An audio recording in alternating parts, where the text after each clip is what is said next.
Hey guys, welcome back to Everlasting Summer. I'm not feeling too well once again. Seems like I haven't felt well through this entire series, but I'm gonna go ahead and try and read day 4. So here we go. I felt warmth in my dream. It happens sometimes. You brain should be your brain. It's not completely awake yet, but you still, with one L, feel the sun shining in your eyes. And when you wake up, you blink for some time to get used to the light. It was a wonderful morning. The birds were singing, the air was fresh and fragrant, and the world was bathed in the daylight. I'd stay in bed for some time longer, but something was not quite right. All yesterday evenings flashed through my mind. All events. Scary and not so scary stories. Yolana, who was calling up to me tightly and snoring, not quite like a little girl would, but I didn't worry at all. After all, it's still early, surely no later than 7 or 8 o'clock. Who'd want to go to the library that early? I sat back and looked out the window. In a couple of minutes, the sun will hit right in Yelena's eyes. That's when you're gonna wake up. It's interesting. How does she manage to hug me so tightly? In the end, I couldn't free myself at all. Theoretically speaking, I was ready to spend 1 or 2 more hours lying this way, but I suddenly heard footsteps. Sounds like trouble. Simon, wake up. Do you hear me? Wake up. I started carefully, but insistently shaking Yolanda by her shoulders, trying to loosen her grip, but it was all in vain. Meanwhile, the footsteps were getting closer. I had to save us at any cost. Setting up seems unworkable, but that's what I learned already, so I decided to crawl. My moves strongly resembled reservist training, which I never attended. A soldier dragging his injured officer while under an artillery attack. The officer is unconscious, the soldier is exhausted, the layers of barbed wire surround them. I barely managed to crouch behind a book stand and hide Yolanda when the library door opened. Zenia was standing on the doorstep. Of course it would be her. She seems a bit overcommitted to her work since she's coming in at the crack of dawn. Wait. I heard a familiar voice. Huh? A visitor? So she indeed does have a reason to come here. Why couldn't she come yesterday or today, but later? Science waits for nobody. Science. It was electronic. Hold on for a sec, I'll find it. She headed towards us. Barely managed to turn Yolanda around so she was on my back and crawled on all fours to a nearby bookshelf where I collapsed and tried to catch my breath. What was it? Cybernetic mathematics? Or mathematical cybernetics? It seems she didn't notice us. I like something about the electronic bombardment of photovoltaics. Are you crazy? Why would we have something military? That's not military at all. For some time they were both silent. Xenia, what? Let's go down to the river tonight. What for? Well, just. I have a lot of things to do. Come on, get moving. Your robot's waiting for you. Okay. The door was slamming was like an epitaph for electronics love struggles. Seems like he is not a cold-blooded robot after all. I chuckled quietly. Anyway, laughter seems a bit inappropriate, but my nose is really stuffed. There we go.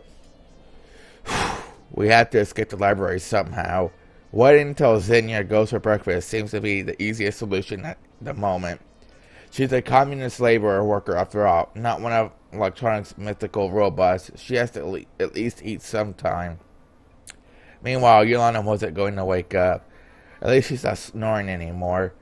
The library was silent. I didn't see Xenia, but was more or less satisfied with the situation. All of a sudden, incomprehensible noises came from her desk. Clicks, cracks, and music started. The Soviet anthem? Just great. It would have been alright if not for Xenia, who started to sing along. United forever in friendship and labor. I could only envy her patriotic feelings. Unfortunately, she had some vocal issues. The Soviet pop scene definitely did miss out on a star called Xenia. The anthem ended, and an unfamiliar voice started to talk about the overachievements of a 5-year plan of crop harvesting. It was a radio, obviously. I started listening attentively. Maybe they would say something interesting. but after the list of agricultural achievements, the voice started to disappear and was gone in a few minutes. Signal disturbance, probably. Xenia stood up and headed towards us. The situation is hitting rock bottom. I managed to unclench Elon's grip of the Titanic struggle. I was free to go, but I was so cramped from all the crouching that I didn't have the strength to get up. It's time to prepare for the worst and start thinking of excuses. Suddenly the steps stopped. It seemed like Xenia was standing on the other side of the bookshelf. I hear the sound of books rustling. Probably she's looking for something. She took a book and returned to her desk. The door slammed open. Semyon? Have you seen him? Olga was definitely out of breath. Yolana? No. Xenia answered with surprise. The door slammed as loudly as the previous time. Seems like everyone is looking for us, and Xenia started to look around the library. But fortunately, the very moment, bells sounding in the distance, calling pioneers for breakfast. Xenia being a punctual person, decided not to linger and left the library in a few minutes. There was only me and Yolana in the library. Then it was time to decide what to do with her. No longer being afraid of being caught, I bit down and shouted in her ear, "Wakey, wakey, eggs and bakey." She instantly jumped and started to look around. Noticing me, Yolana's eyes widened. "What are you doing here? Playing at spies? Huh? Never mind. Did you sleep well?" "Yes." She's not yet completely conscious. "Breakfast?" "Yes." God, it's hard to breathe, and the stuff nose trying to read all this. But there's still like an hour left in this. We left at the library at last. Now it was certain that I won't have to explain to anyone that what and how and why of Yolana and myself being in there all night long. Sorry for falling asleep like that. It's alright. I guess my words sounded too insincere because she looked at me with disbelief. "Wait a minute. What were you doing in there all this time? You wouldn't believe me." "Wait a moment. That means..." Yolana giggled and stepped away from me and shuddered loudly. "I'm the first for breakfast." Not a big surprise after such a deep sleep, I said, but Yolana already couldn't hear me being far ahead. It was unusually crowded near the canteen. Of course, there's no other place in the camp the pioneers loved as much as the canteen. But why were they all crowding on the porch? I came closer to try and find out what's happening. It looked like all the camp had gathered at the porch. They were all familiar girls, all got an electronic. They were having a lively discussion. I drew closer. "Hey, Semyon. Where on earth have you been? I waited for you all night and I've been searching since early morning. Yolana told me that you left the library together yesterday." I looked at Yolana. She was grinning acrimoniously. ... Well, we'll deal with this later. "Have you seen Shurk today?" "Nope. What's the matter?" "We haven't been able to find him since early morning. Disappearing pioneers. Well, that's something new." "But he was with you yesterday." She was talking to electronic. "Yes, he was. So he woke up this morning. He wasn't anywhere to be found." "No." "Why didn't you come to me immediately?" "Well, I thought that he got up early and went to wash up or something." "Did he mention anything yesterday?" interjected Slavia. "For example, that he was going somewhere, for instance." "Nope." "What exactly is so horrifying about that? It's only 9 a.m. He might decide to go for a walk." "You don't know Shurk." She looked over at me seriously. "Well, no, I don't. But I didn't see anything suspicious in this situation. Okay, let's stop panicking. We'll find him." "How could he miss breakfast?" Yolana grinned. "Exactly. Time to eat anyway." Pioneers proceeded into the canteen. But I was stopped by Olga. "And you, Semyon, please stay here." "Yeah?" "Would you care to explain where you've been all night?" "Well, this is a thing I hadn't thought about. True, this could have gone by unnoticed. I could have thought of some clear explanation at least, but I hadn't. Well, Mina, you know, obviously books on the shelves, but then she locked me there and ran away. I was stuck in there until morning. I was at the library today, and I didn't see you there. I'm kind of aware of that. Well, I left quietly. Why is Yolana telling me something completely different? What that might be. You know what her stories are like." "Yes, you might be right." The camp leader paused for a moment. "Just don't think that means I believe you. I didn't think that." Okay, we'll deal with this later. I won't forget. It's more important to find Shirk now. Yeah. Dismissed. Yet again, I had no choice where to fit in. The only free place was at the table with Elisa and Yolanda. Take a seat. She pointed to the chair next to her. I sat down. Aren't you going to get your food? Good idea. I hadn't thought about that. Today's breakfast didn't look much different from yesterday's, but it looked more appetizing. Or maybe I was just very hungry. Or maybe I was eager to finish it off as soon as possible to avoid yet another Yolanda prank. Want to go to the beach with us today? When? Right after breakfast. Generally speaking, relaxation was on my agenda today. But if I was going to spend my time thinking, why shouldn't I do it while getting a suntan? Sure, why not? Oh, cool. She smiled nicely. Bet you're playing another prank. No, not at all. Yolanda waved her hands at me. She sure is, Elisa grinned. She's always like that. No way. I think she's right. Nobody believes me. Yolanda took her tray of dirty dishes and stood up.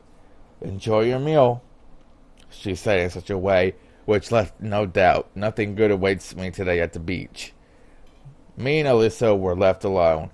I guess I shouldn't go with you after all. Why is that? Well, I've got something to do. And what exactly would that be? She looked at me in the eyes. I couldn't even find an appropriate excuse. I don't even have a swimsuit. Try mine. You think it will fit me? Give it a try. I don't think it's worth the effort. Don't be a wimp. We'll find you some swimming trunks. Those words only added to my fear. Wait for me by the canteen. I'll be back soon. Okay. There's nothing wrong with waiting for her, is there? Finishing my breakfast, I left the building and sat on the stairs. Pioneers, all having their own business, hurried past me one by one. No one stopped by me. No one even looked in my direction. It seemed they didn't consider me a stranger, but exactly the opposite. Just another teenager their age. Their comrade, you could say. I caught myself thinking that I had started to consider this camp and its inhabitants with not as much caution as I had on the first day. Indeed, Elisa was back in a couple of minutes. Ready? Ready for what?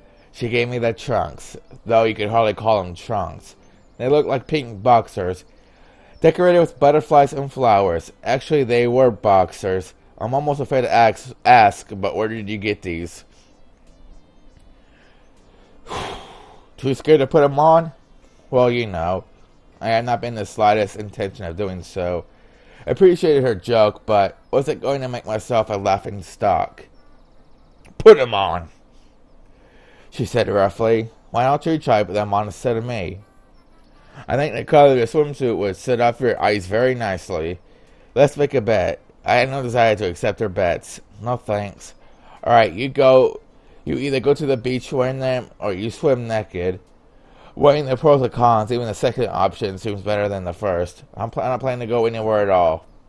I told everyone you left these trunks in my cabin. Why would I do that? How should I know? She burst into laughter. I didn't want to argue with Lisa, so I decided to go to the beach in the end. But not in those flamboyant trunks. Okay, I'll be there in 10 minutes. Don't be late. Sure enough, after saying that, I took my feet to the leader's cabin to get a towel and hopefully find something like trunks. Olga was waiting for me in the room. Say, Mom, did you hear anything about Shirk? Same as half an hour ago. I walked up my bed and took a towel. Are you going somewhere? Yes, to the beach. Wait, do you have swimming trunks? You came here without any luggage, as I recall. Strange that fact did seem to surprise her during our first encounter.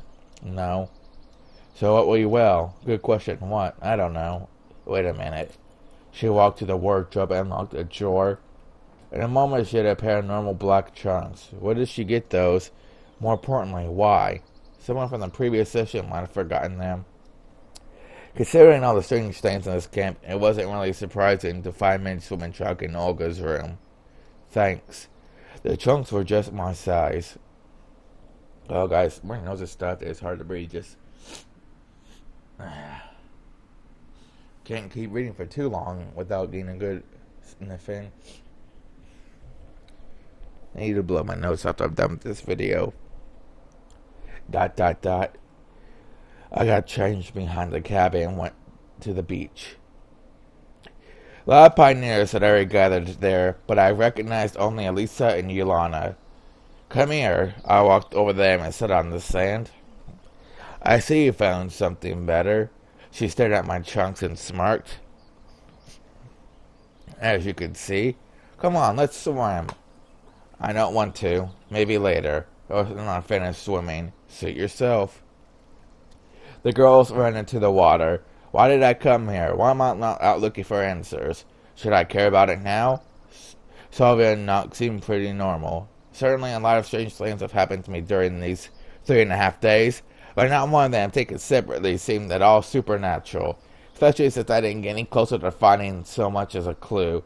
On the contrary, everything that has happened only has confused me more. What alternatives do I have? I won't get any truth from the local residents, though I doubt they even know it. Should I try to leave this place? But how far could I walk, considering I don't even know where I am? It turns out that my only option was to wait. After some time, the girls came back. Yolanda held something in her hands. Look! I looked up and saw a crayfish. Just a normal crayfish. Yolanda lay next to me and started to torment it. Leave the poor animal alone. Why? Why not? Why? It's just a crayfish. So what? So what? It has a right to live too. I'll rip his claws off and ask the cook to boil it for dinner. As if we had nothing else to eat. I looked at Elisa. She seemed to be totally uninterested in Lana's fun with the poor sea creature. Tell her, what's wrong? It's a crayfish. It deserves it. It looked like a girl missed her lessons on nature in primary school and lacked empathy for the environment. Give it. I snatched the crayfish off Yolanda. Suit yourself. I was a little surprised she didn't resist. I looked into the eyes of the poor animal. They didn't express anything at all, but I thought that if it could speak, it would certainly be outraged. Maybe it could even go into the UN Convention of Human Rights. To tell the truth, I wasn't sure that would help. I took the crayfish to the river and set it free. Never mind, I'll catch more. There are plenty of them here, said Yolanda. No doubt about it. I mumbled. Time passed and I was getting sleepy. I fell asleep. I don't remember what I was dreaming about, if I was dreaming at all, but I woke up when someone shook my shoulder. Olga stood next to me. Did you come to swim too? I asked, still half asleep. No. It's almost time for lunch and we still can't find Shurik. The leader said, standing before me in a wet swimsuit. And I want you to look for him. It seems like I'm not the only pioneer in this entire camp. I was sincerely outraged. Every time it was getting clear that Olga considered me her errand boy to be used like a slave, or vice versa. If I came to you, then I want you to help me. Why exactly me? However, after giving it some thought, I decided to agree. After all, my shoulders and back got sunburned while I was sleeping, and searching for Shurik would let me get acquainted with unexplored locations of the map. Okay. Not exactly right to wander around wearing only a swimming trunk, so I should get changed first. 10 minutes later, I stood outside Olga's cabin, deciding where to go. Okay, where does the guide say? Boathouse and then the bus stop. Amy sure decided to pick up stones near the water. And in the worst case, I'll find his corpse, but I'm sure it won't end up that way. I was supposed to just get when someone called out to me. Wait! Lisa came up and smiled. I immediately sensed the trap.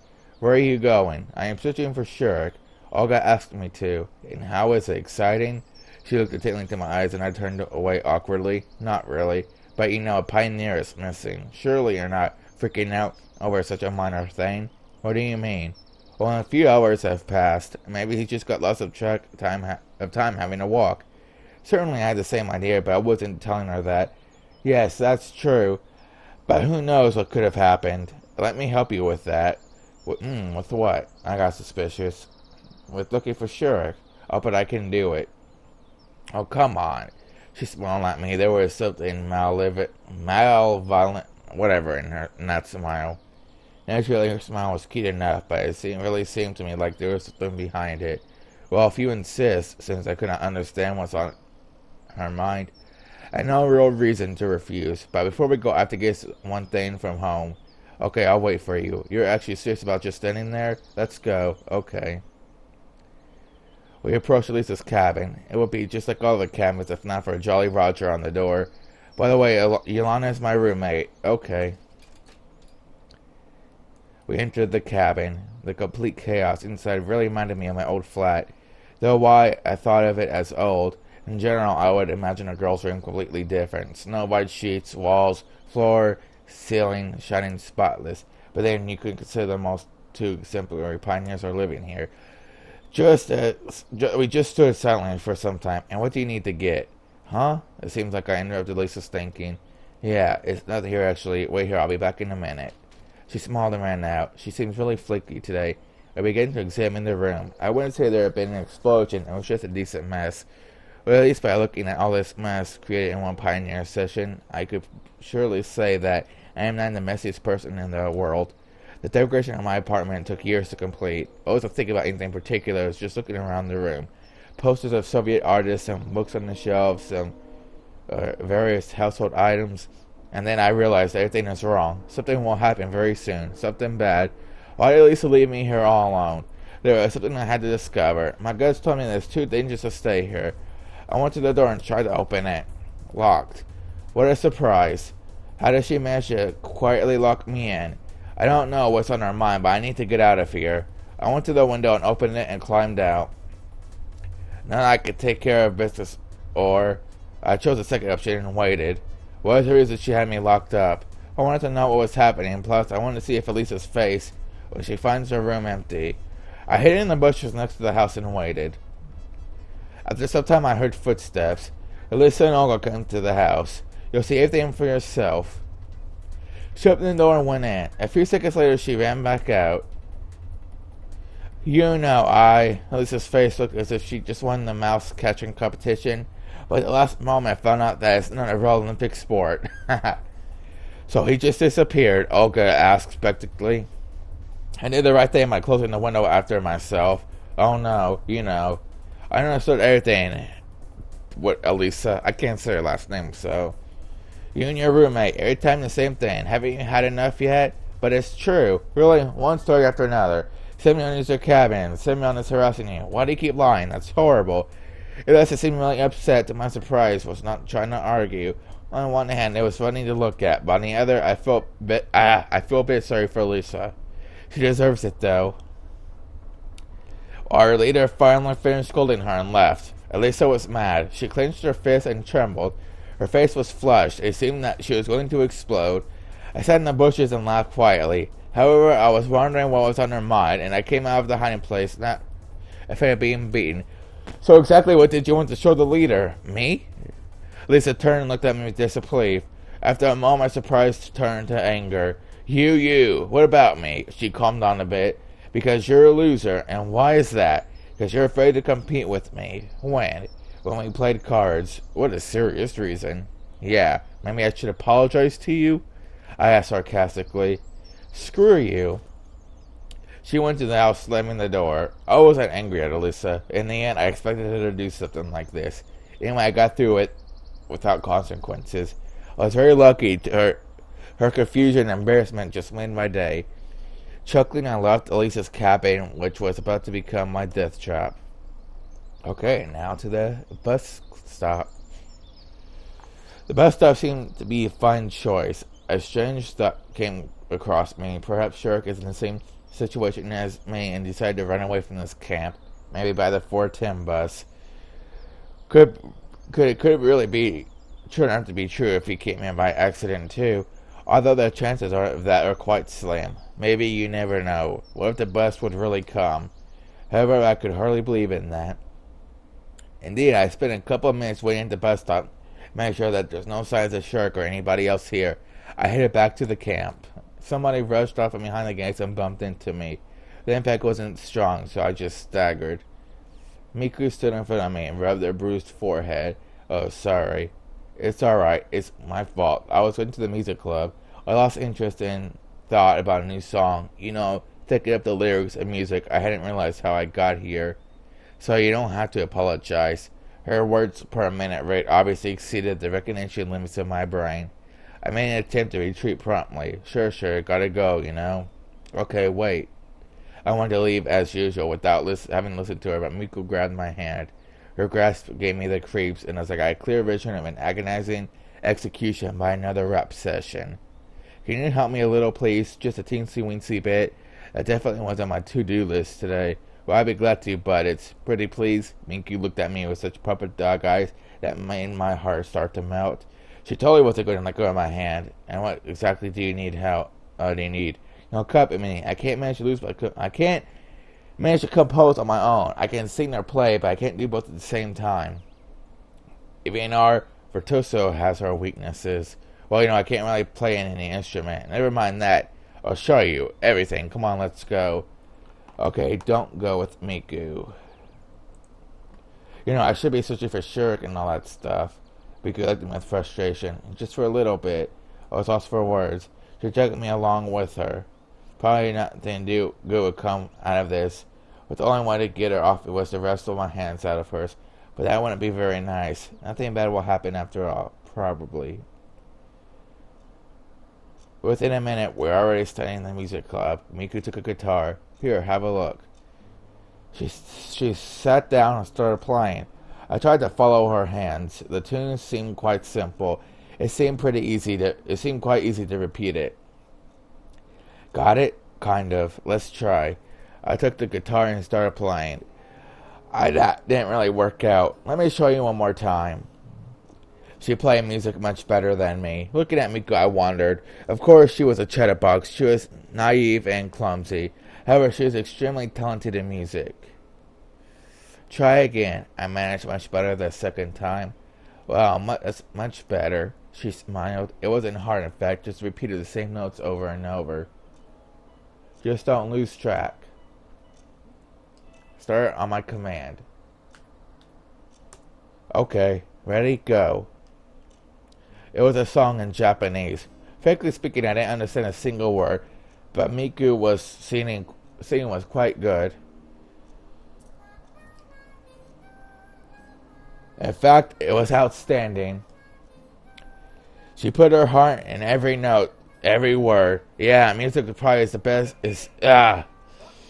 Music is probably the very best thing for her to dedicate her life to.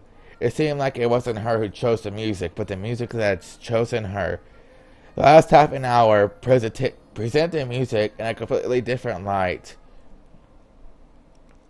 Oh, thank you. Did you like it? I finally managed it with you. On my own, it's not so good.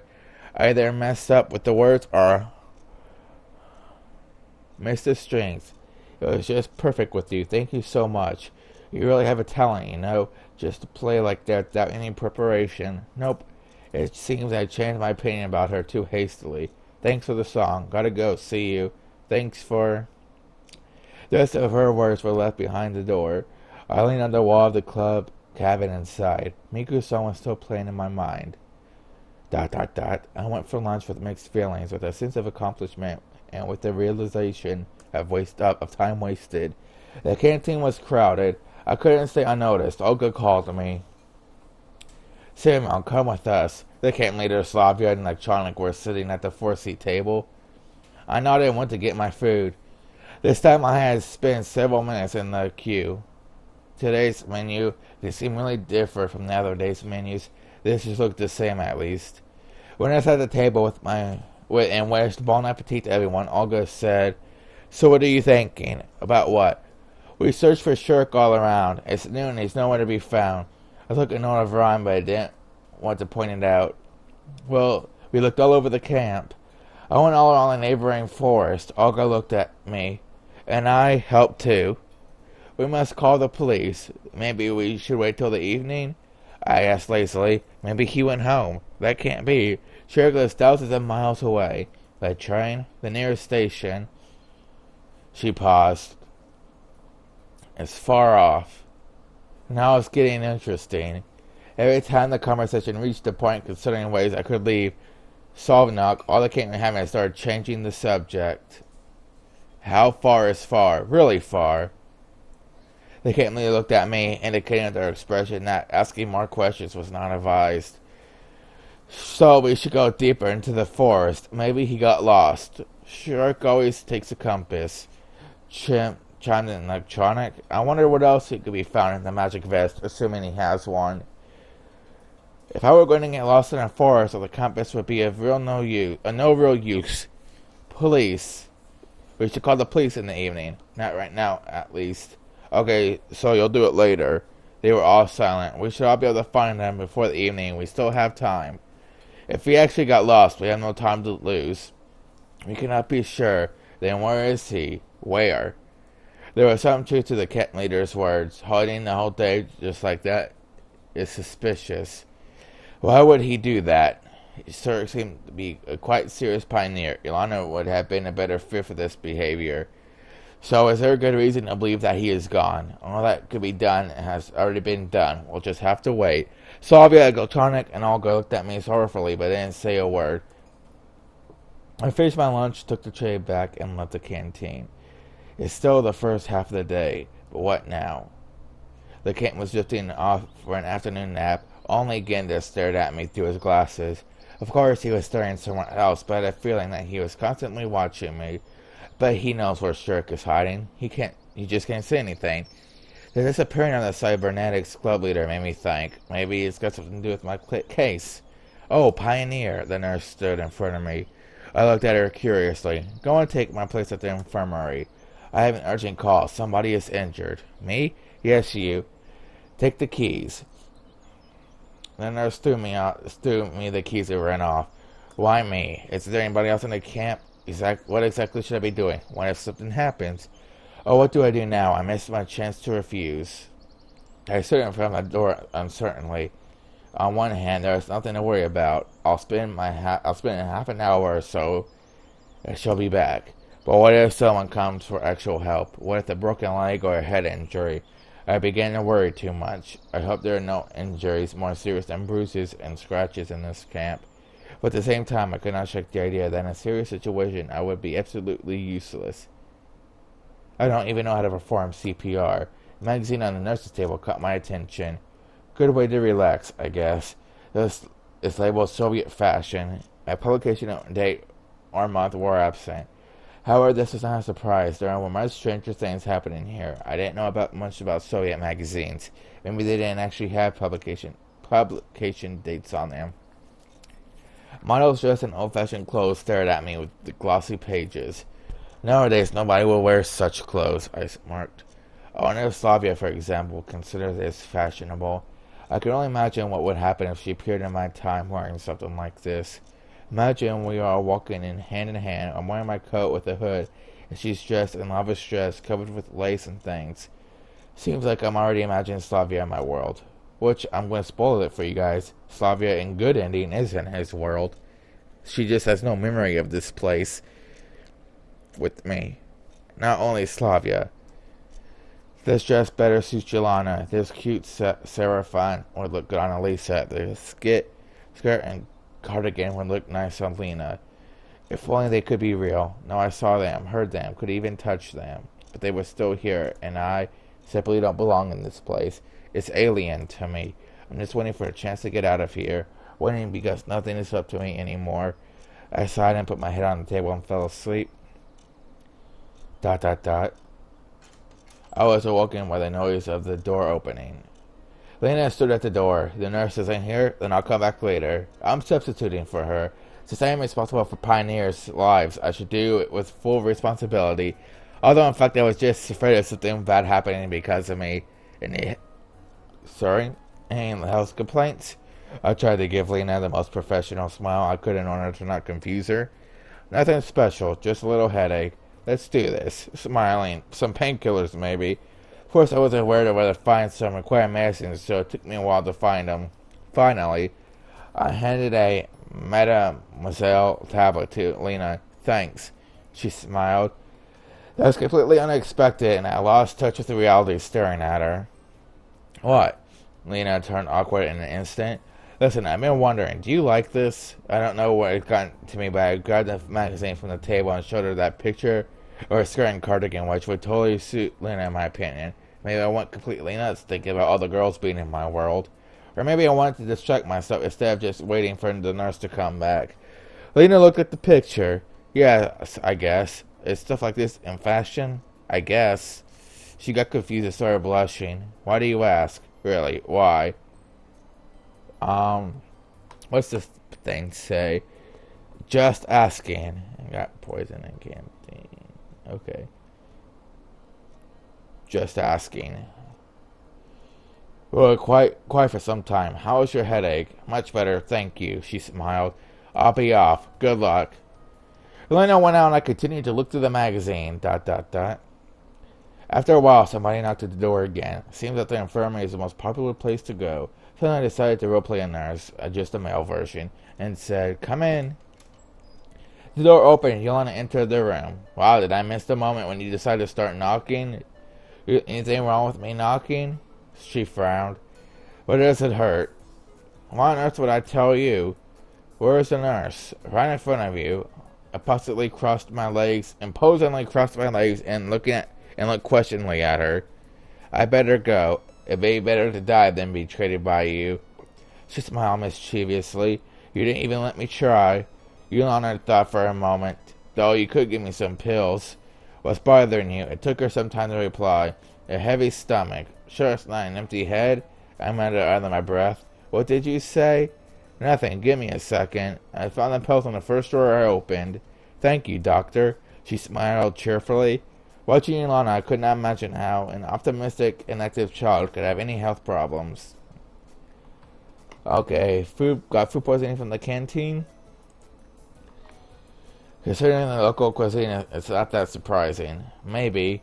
She smirked. I see you're still alive and kicking. Well, I'm not complaining. Bye. Yolanda ran out of the infirmary, slamming the door. Again, I went back to studying Soviet fashion trends. Time passed, but the nurse was still absent. I wasn't searching for Shirk, wasn't looking for any clues concerning my situation. I was just sitting and flipping through a magazine. Just for a moment, I felt quite satisfied with the situation.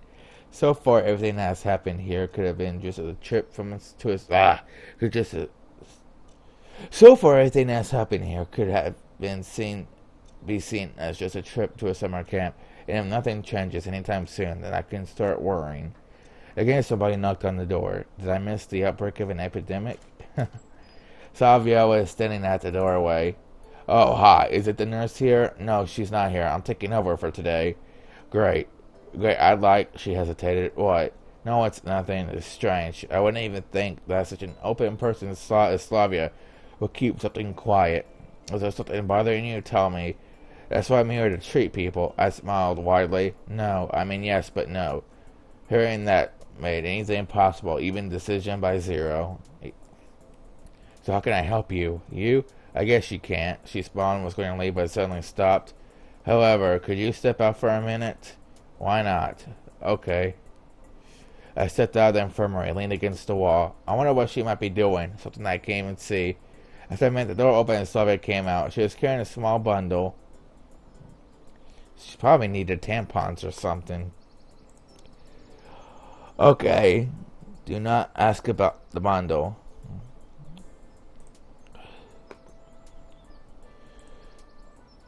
Good luck, I shouted after her. Thank you. She gave me one of her sweet smiles before leaving. ... I looked at the time. It was great. It was getting light. I read the magazine backwards and forwards, but the nurse still wasn't here. Suddenly the door burst open and Alicia rushed inside. She looked at me piercingly. What are you doing here? Sitting. I admitted honestly. Okay then. It's even better without the nurse, she murmured. Are you sick? I asked acidly. Alicia didn't answer and came closer to me. Move over. Why? So I can open the drawer, isn't it obvious? What for? She got angry. None of your business. Well, I'm kind of in charge here. She gave it a moment's thought, then gave me some activated carbon. Stomachache?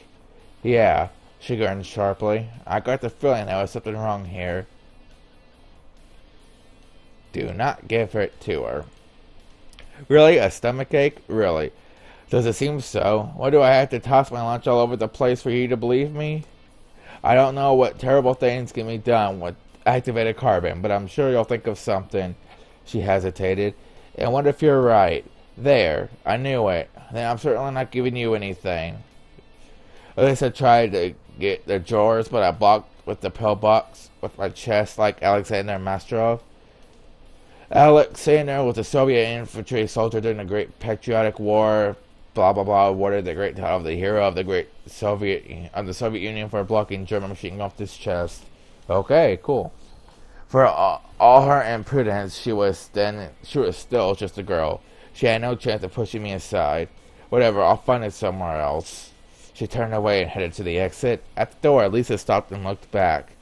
By the way, the camp leader nurse are carrying a pioneer with a broken leg.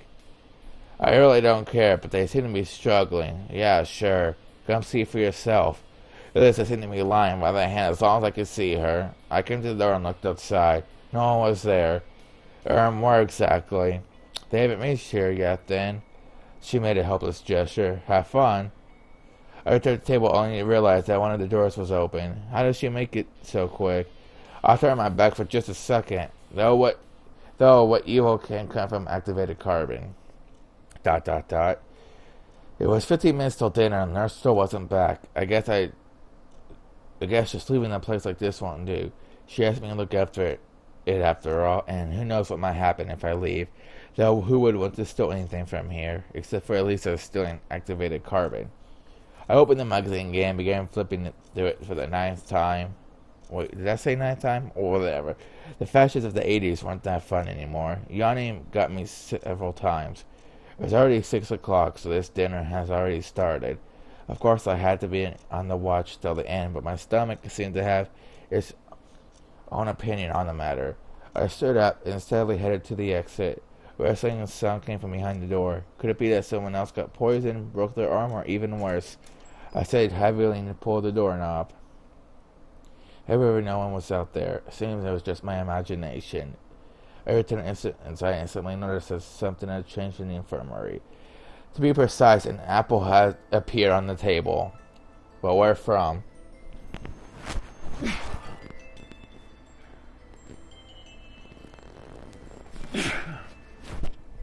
Sorry about that, guys. I really had sneeze, and if I try pausing my recording, for some reason it starts speeding the game up and skipping everything. It's really weird, so sorry about that.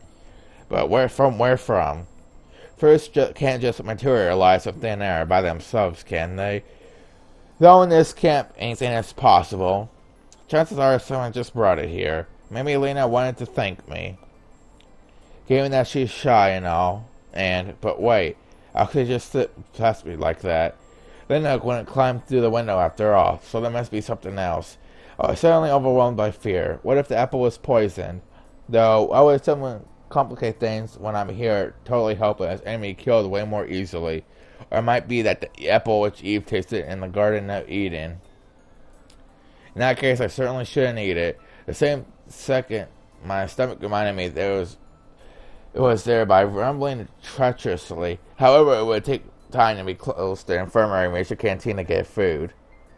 My stomach was about to eat itself. There was something wrong, I guess. Once again, I try to remember if this apple was here before, and the end it must have appeared from somewhere.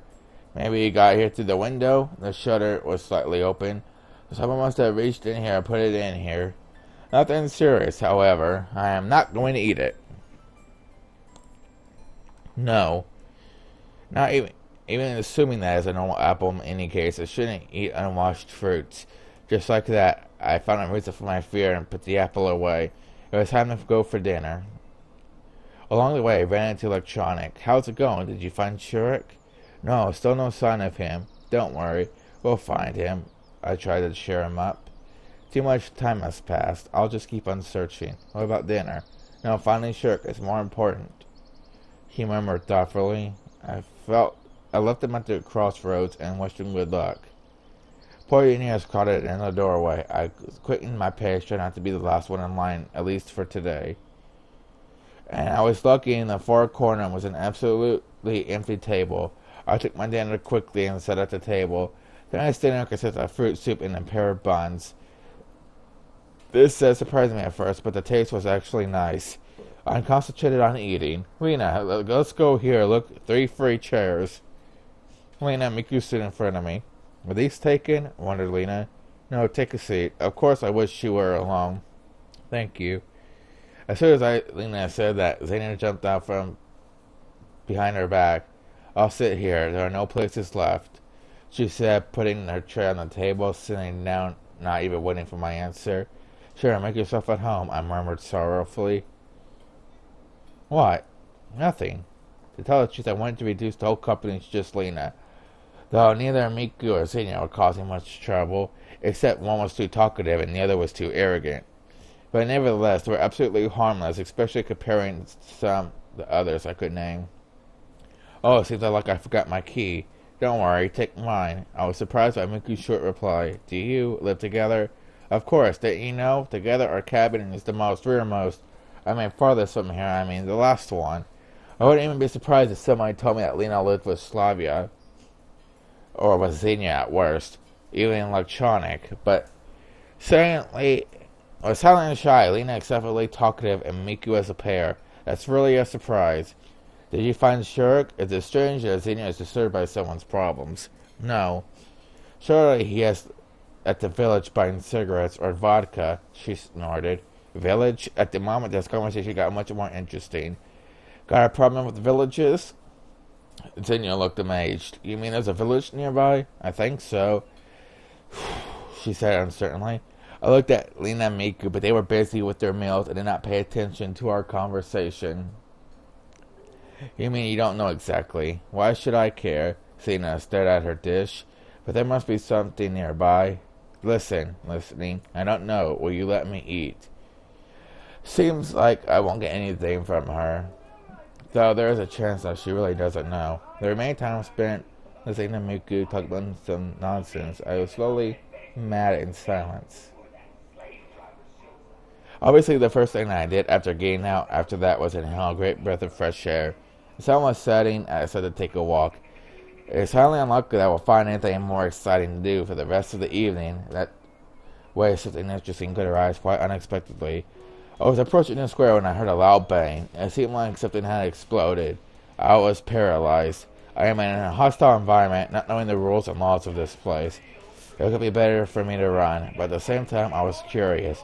Probably I would have just kept standing there, but somebody grabbed my hand. It was Olga. Why are you standing here? Let's go see what happened. Can't you ever manage without me? I begged her pitifully. It shouldn't be anything serious. I hope. Oh wait, I started Netflix again, sorry. They didn't notice that until just now. When we came to the square, there was already a crowd of pioneers. Olga vigorously pushed through the crowd and approached the crime scene. Obviously someone had to try to blow up Ginda. But the attackers failed. A monument was still standing upright. There are only a damn ashtrays on the pedestal. Well, who did this? She looked over the crowd of pioneers. Surely it was done by an organized terrorist organization. These guys all came up here just to look at what happened. These guys all came here just to look what happened. I noticed Yolanda and Lisa in the crowd, and looks like our camp leader noticed them too. You two, come here. They approached reluctantly. Why always me? If you think so. Show me your hands, Elisa. What's wrong with them? I looked closer, saw they were smeared with black. Now it's clear. What did you make a bomb with? A junior terrorist seemed to hesitate over whether or not to confess, but then blurted out proudly. Activated carbon, saltpeter, and sulfur. Wait a minute. Carbon that you stole from the first aid kit. Well, why exactly the monument? What did this honored man ever do to you? The fighter for the rights of... I could hardly imagine how long she could have kept on scolding Elisa if Electronic hadn't popped out at the very moment shouting. I found that everyone turned towards him. He held a boot in his hand. Here, Electronic boastfully shook it over his head. It's Shirk's boot. Okay, calm down. Tell us in detail where you found it. In the forest, on the way to the old camp, where spurs ran among the pioneers. The old camp. Are you sure? Absolutely. What's so special about this old camp? I joined in the conversation. It's nothing special, really, she stammered. One of the Sovnuk's legends told the story of a young camp's leader's ghost living there. She fell in love with a pioneer, but he rejected her, and so she killed herself. She committed harakiri with a kitchen knife. Next day, that boy was hit by a bus. Ilana ran out of the crowd. Bus? Her favorite masking the route number. But science doesn't acknowledge the existence of ghosts, so we had nothing to be afraid of. Anyway, somebody should go there. Suddenly, the crowd started to thin out. Olga, it's almost night. Maybe tomorrow?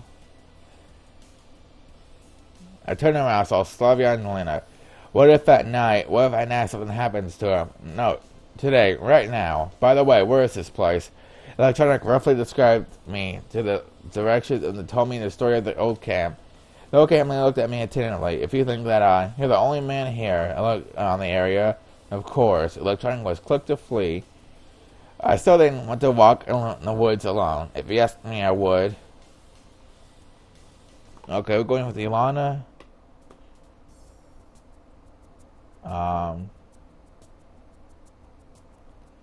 Okay, where's the guide at? Yeah, go with Ilana. Left, right, left, right, left, right, left, right, left, right. Okay, we are in fact going with Ilana.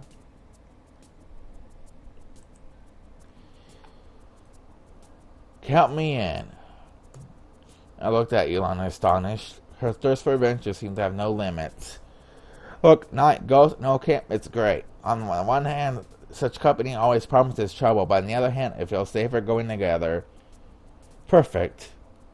Having said our goodbyes to the other girls, we were left alone. Do you consider this just an entertaining walk? Well, yes, what's the matter? Ilana giggled. Never mind, really. I sighed. Oh, hold on. I'm gonna fetch a flashlight. Okay. I was just about to suggest that myself. It seemed I would not only have to visit an abandoned camp at night, but also look after a fidgety child. Well, since it's Ilana, I should be twice as cautious. The electronic have told us that the old building was built right after the war. It looked like a kindergarten or barracks, I expected, and definitely could hold us pioneer camps. That blah blah blah blah. It had been abandoned for about 20 years. Ilana skipped forward as if everything was just a game to her. I was a little at ease. Actually, that was normal for a person in my situation in the night forest with scary animals and birds eager to swoop down on you. The full moon and the whole other world I had come into not too long ago. Might be better off alone without needing to look after Ilana, who is running in front of me. How hasn't she tripped over something yet? Listen, be careful. Or what? She turned around so quickly that I shivered. Nothing, you may hurt yourself. Are you worried about me? Of course I am. I mean, that's normal in such a situation. Ilana pouted. Listen.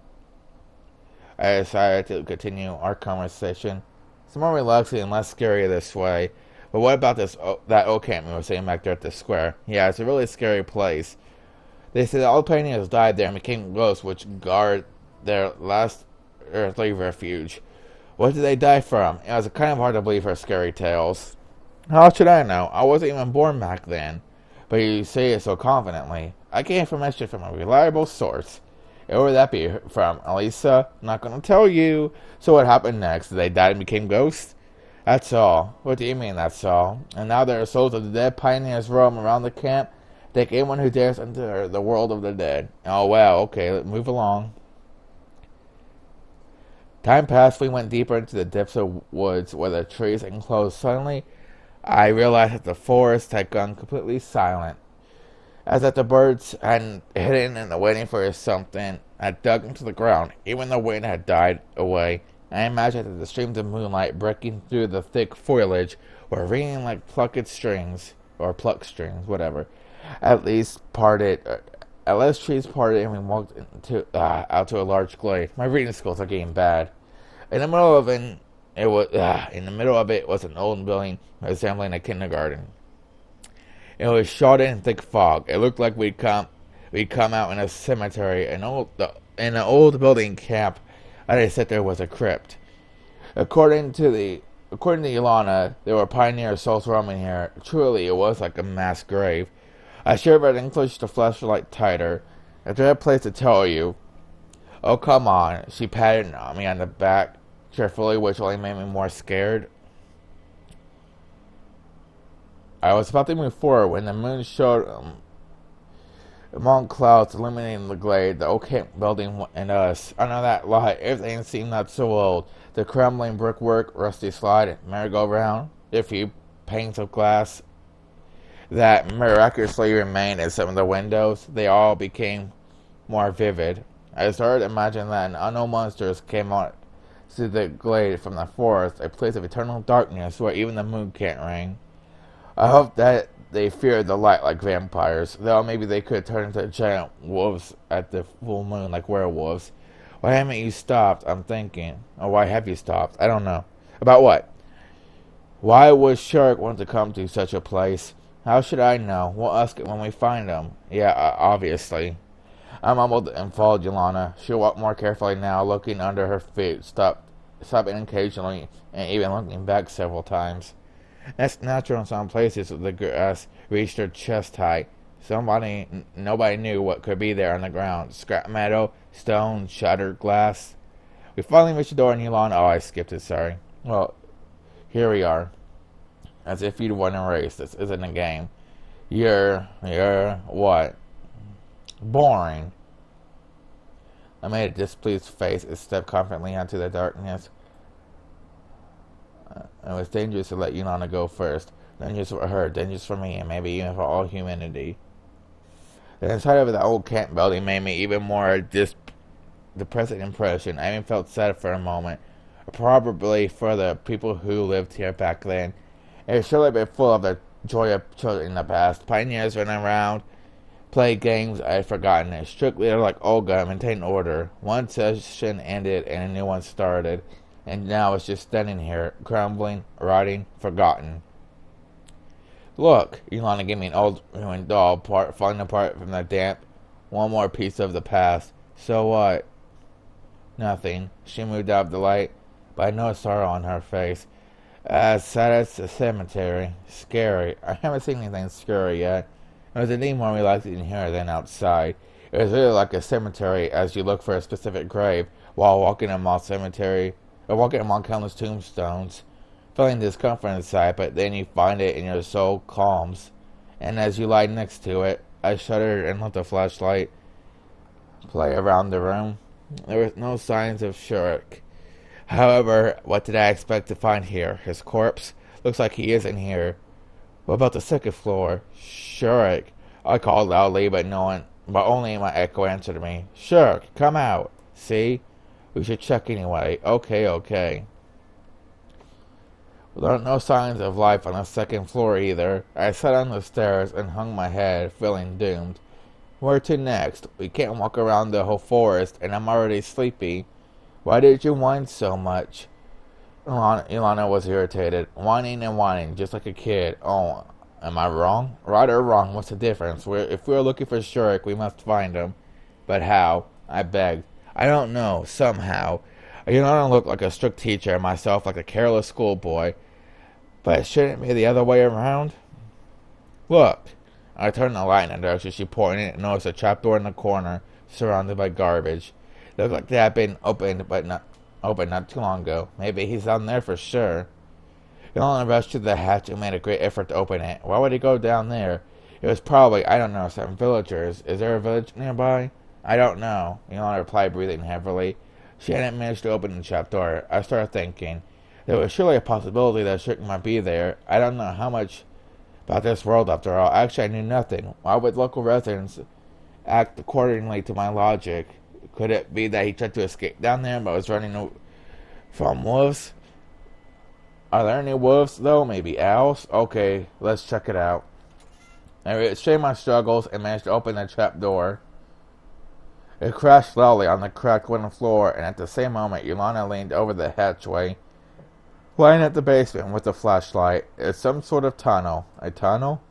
I pulled her back by the scruff of the neck to look in there myself. Hey! Curiosity killed the cat. There was indeed a long tunnel running into the darkness. It looked like a dungeon from a computer game. There wasn't any danger at first sight. No waist deep water, no got the hiccups. No zombies. Okay, let's come down there to look, but be careful. Roger that. Ilana beamed. Dot dot dot. It was really dark down there, but the flashlight did little to help. It dimly illuminated concrete walls, lamps hanging from the ceiling, and tangled in wires and garbage abundantly covering the floor. We slowly moved forward. I held Ilana's hand, fearing that she would run ahead of me. Probably I was a bit worried about myself too, not wanting to be alone in this thick darkness. Maybe we should go back. Sure, couldn't have gone so far. Well, if he had a flashlight, well, even a flashlight, what would he be doing here? I don't know. Are you interested in what lies ahead? Not a bit. I'm more interested in... I didn't finish the sentence. A massive metal door suddenly appeared before us as if from thin air. I suddenly noticed a biohazard sign. A bomb shelter? I realized. Probably. Have you heard anything about it? I don't know. Does it matter? Does it? What if there is radiation? What radiation? Where from? Yes, you're right. I took hold of the door's wheels and tried to move it.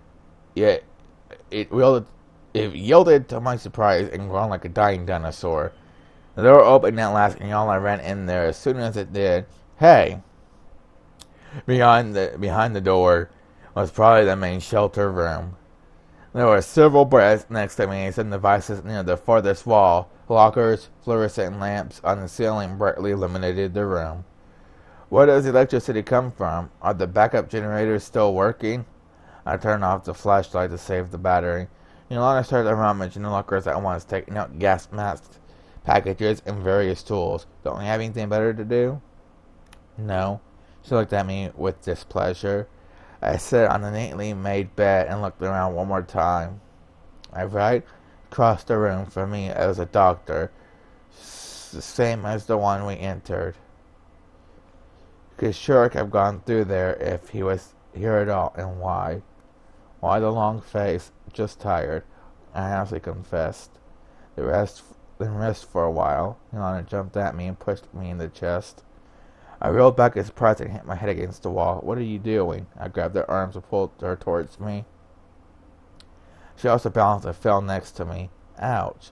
You started this. Ilana stuck her tongue and said, up. Well, what's next? There, the other door. Oh, sure. Shirks predicted a nuclear war and decided to hide it beforehand, did he? Maybe he did. Maybe. This shelter is too close to the surface. It could protect against the radiation, but if the bombs fell close enough. You're so serious about these matters. She smirked. I really didn't know what to be serious with her and when to joke. It seems like the age difference between us really matters here. How big is it? 10 years? More? I sighed and stood up in the bed. Okay, let's try. But the door was less compliant than the first one. The bolts creaked and the wheels didn't budge. I sit to meet her. Seems jammed. Let me. I rushed at the door with the crowbar she got who knows where and applied herself to do it with all of her unimpressive weight. That gave us a chance. I helped her and soon the door fell to the floor with a bang. The hinges turned out to be completely rusted. Seems that everything was made to last back then. Behind the door there was a tunnel, almost the same as the one we had come here through. Don't do anything stupid. I took Ilana by the hand and stepped out of the room. It was another endless tunnel. The ceiling seemed to become lower, even though I logically realized it did not change. Ilana didn't seem to be too bothered at all. She was humbling as she walked. It annoyed me more and more. Looks like you're having fun.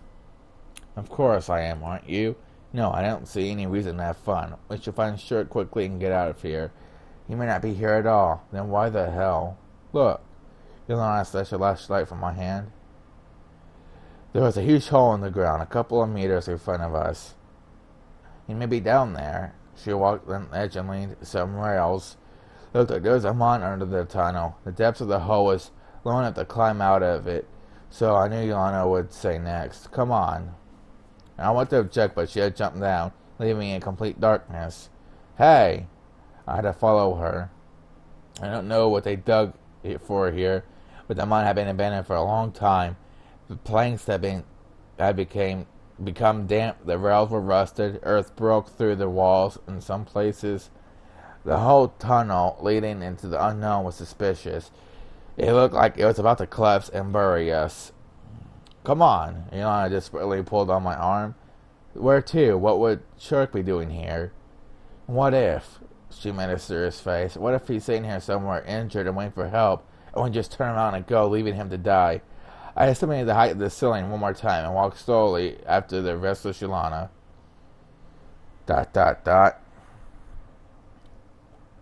Soon we reached a fork. Let's go to the right. Wait. I grabbed her arm. What's the matter? What if it's a dead end or worse than a dead end? A whole labyrinth. Well, she thought, and let's mark the starting point.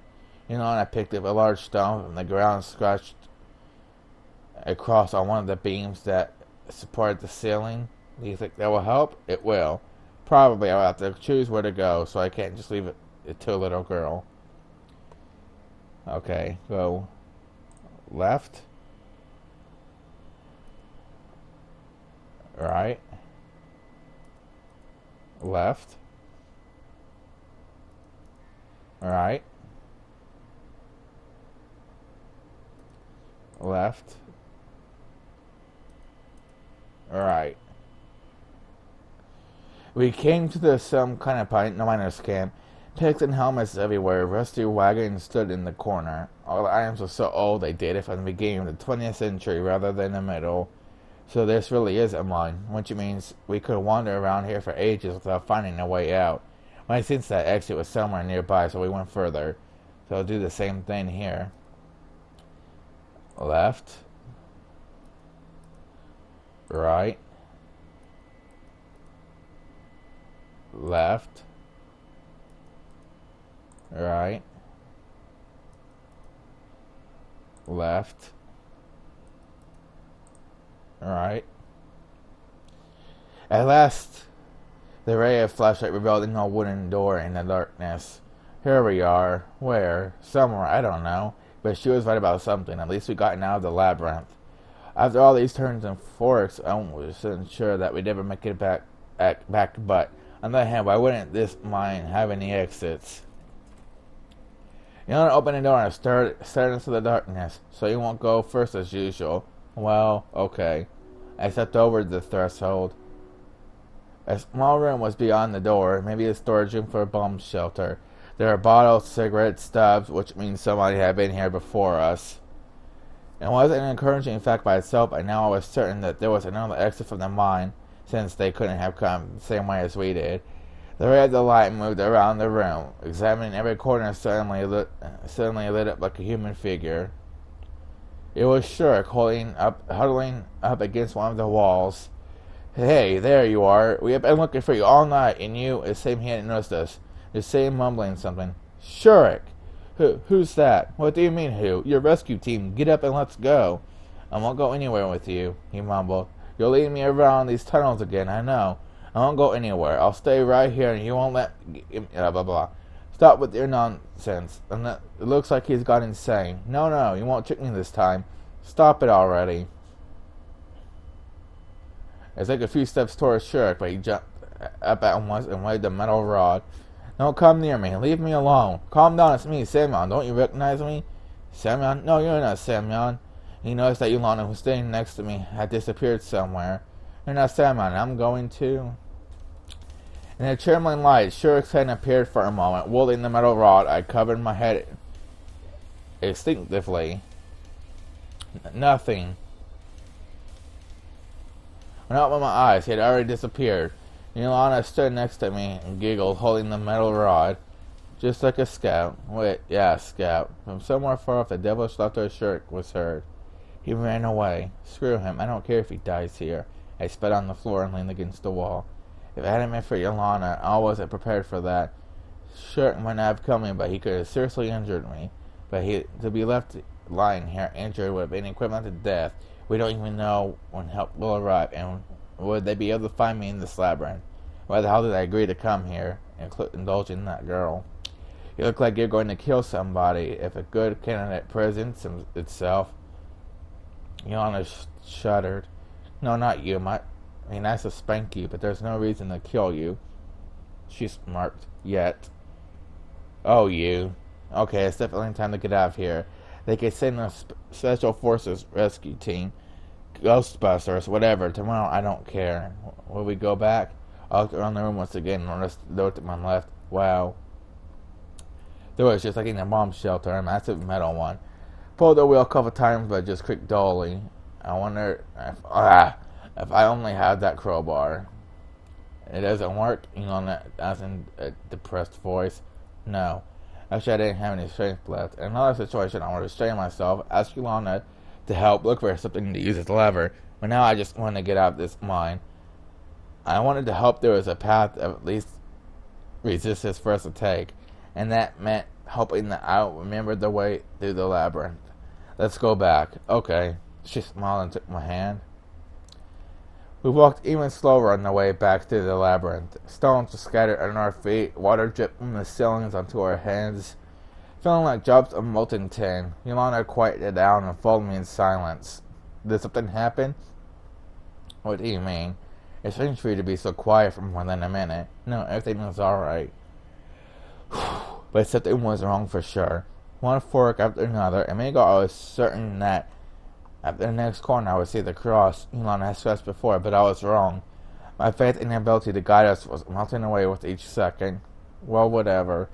I said this, distracting myself with conversation. It's alright, it's just what? It all went so wrong with Shook, and now we're stuck here. You saved my life, you should be proud of yourself. I tried to encourage her, but Ilana didn't seem to get it. But if I hadn't taken this metal rod away, he might have stayed. Whether he'd stay or not, what's the difference? No, we'd have to get out from here, wouldn't we? Yes, but everything's alright. That sucker will find a way out for sure. I really was sure about that. Finally, we came to the long tunnel, on the wall of which was the cross. Yolanda cheered a bit, and we almost ran the rest of the way to the surface. You see, the full moon shined above us again, and the building of the old camp didn't look nearly so ominous as before, especially in comparison to the bomb shelter and catacombs. That was cool, wasn't it? It looks like Ilana's gotten her usual cheerfulness back. I'm not too sure about cool, but I'm glad we got out. So shall we go look for Shirk? What? I was speechless for a moment, unable to finish the sentence. Are you crazy? We already found them. Tomorrow Olga and the police can go down there and catch that He-Man to run tests on him. Well, no wells. Back to the camp. I walked rapidly from that dreadful place, ignoring the furious Ilana. With that 10 minutes, we're already back at the square. Okay, that's all for today. Dismissed, soldier. Ilana saluted and was about to leave when suddenly yelled and started to excitedly wave her hands. Look, look. I turned to the benches and saw a Shirk laying on one of them. Oh my. I was really hard to wake him up, as if the caveman had decided to go to sleep a year beforehand.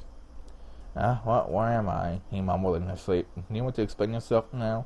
Explain what? We've been looking for you all night, and you jumped at Samuel with a metal rod and then ran away. I jumped around the bench ready to explode. What happened, and why am I here? Shirk seemed to come back to his senses. Oh, to be so good, to explain, how did you get out of the mine, and why did you go there in the first place? Everything step by step. What mine? There was such a sincere surprise in his eyes that I started to doubt he really might not remember anything. Where have you been for the last 12 hours? I don't know. Shirk sat and his face frowned with an effort of thinking. I went to the old camp in the morning. People say there was some old equipment there for parts for the robot, and then he stared at us in confusion. And that's all. And so you don't remember? I don't. Okay. I sat next to him and leaned back on the bench. The stars shone brightly on the sky. I remember everything, even what Shirk was doing in the bomb shelter. Post-traumatic shock. Poster what? Such are experienced by people after heavy stress to such a disaster, for example. As Shirk started Shirk remarked with a smart look on his face. You should sleep now. Yes, but we'll speak tomorrow. Shirk looked at me for some time, And then he got up and slowly walked to his cabin without saying a word. So what is it with him? He probably forgot everything that happened in the mine. He's lying. Look, why would he have to lie? So he wouldn't have to answer for when he tried to attack you with a metal rod, she said uncertainly. Doesn't look like it. It doesn't matter now. It does. We must find out. That criminal must be punished.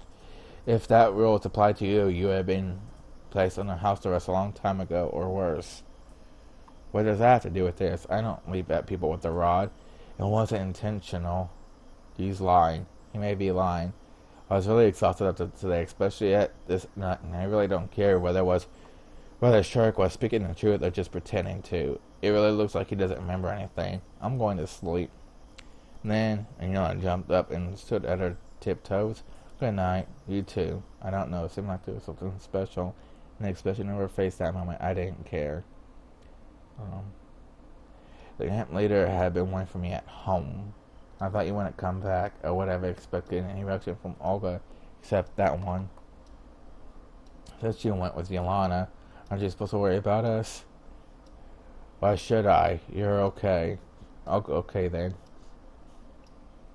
I had neither the strength nor the will to argue with the leader or to find out the reasons for her behavior. I took my clothes off and crawled under the blanket. It's all too much for a single person. Looking for Shirk in the dungeons was a job for search and rescue professionals. Doing it to Yelena for certified madman, but it was fun in a way. I fell asleep with a smile on my face.